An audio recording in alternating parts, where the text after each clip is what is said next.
पुण्यात्मा एक अंधा था और बड़ा भक्त था।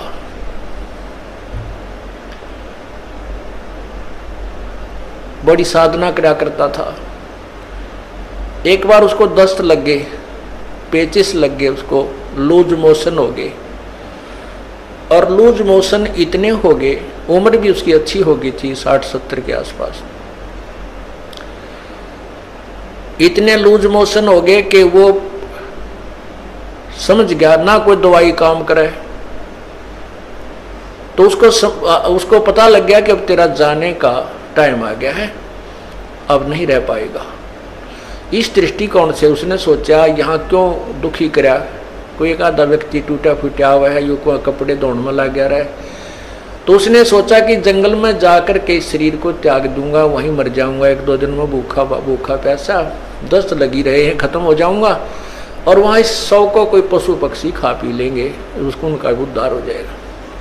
इस दृष्टिकोण से वो महात्मा जंगल में बहुत गहरा चला गया, बहुत गहरा, और मेन रास्ते से भी हटकर जानबूझकर ऐसे सर्प तरफ निकल गया, नूला ठीके लालू का कुत्ती जंगल के बीच में, वहां कहीं आसपास कुछ भी कोई ना। वहां जाकर बैठ गया। अब वो बैठा था, थोड़ी सी देर हुई थी, इतने में एक बालक आया 5-7 साल का, वर्ष का। उसने कोई आधा घंटा होया होगा बैठे नहीं। वो कहने लगा, बाबा आपको लगता है आप बीमार हो? कहाँ भाई, बीमार हूं बेटा। आप कहाँ से आ गए? यहाँ बच्चे को बोला है। बोला यहाँ हमारा मकान है, यहाँ हमारी आश्रम है, हमारा घर है यहाँ पर थोड़ी सी दूरी पे। और बाबा ले ये खिचड़ी खा ले, आपको दस्त लगे हैं, मेरी माँ ने बना के दी है, रोटी खा, अब खिचड़ी खा ले। वो बोला, ओ बेटा ला, भूख लगी है। अब बाबा उस सूरदास ने वो खाना खा लिया, खिचड़ी खा ली। वो खिचड़ी खाते ना दस्त रहे और पेट भी भर गया। तो उसने शुक्र मनाया, परमात्मा बड़ी दया करी आपने,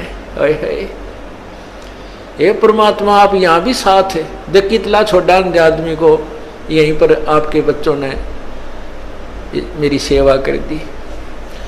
ये सोच के अग भाई चल, भगवान की है रजा है, और जीवन देंगे तो इसका भजन करेंगे, ठाओगे तो चल इसके लोक में जाओगे, हमारे दोनों हाथों में लड्डू हैं। तो इतने में कुछ देर में वहां उस लीला परमात्मा की ये भेड़ बकरियां वाले आ गए, और उनकी एक भेड़ बकरी की तरह लगी। उसने ढूंढते ढूंढते उस घोर जंगल में पहुंच गए।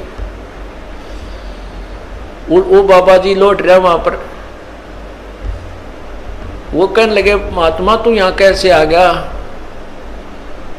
वो बोला, भाई आ गया, मैं ऐसे ऐसे बीमार था, और यहाँ एक भगवान आत्मा का घर है, उसने बिरानी की ऐसी दया करी, कोई खिचड़ी सी बना के दी, मैं ठीक हो गया, मेरे दस्त लाग रहे थे। वो गडरिये जो थे वो उसके मुंह का ना देखे, महात्मा उस सूरदास के मुंह की तरफ, कि क्या कह रहे हो, यहाँ कौन है, किसका घर है? और उसके पास क्या था, वो जो प्लेट लाया था, थाली जिसमें खिचड़ी लाया था डाल के, जब उस महात्मा ने वह खिचड़ी खा ली, वो आवाज लगा रहा था, बेटा अपनी यह थाली ले जा, बेटा थाली ले जा।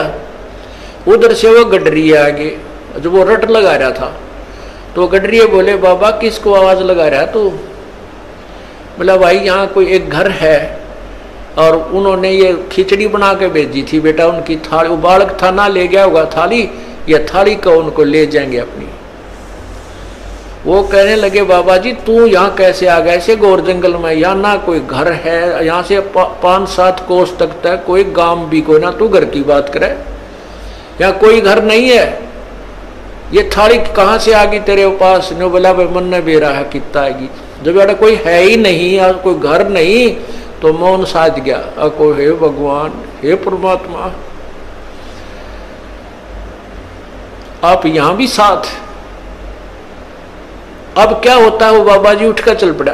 अक भाई चले, जहां ले जाएगा वहीं चलते हैं। अब चलते चलते वो जा रहा था कि आगे एकदम गड्ढा था।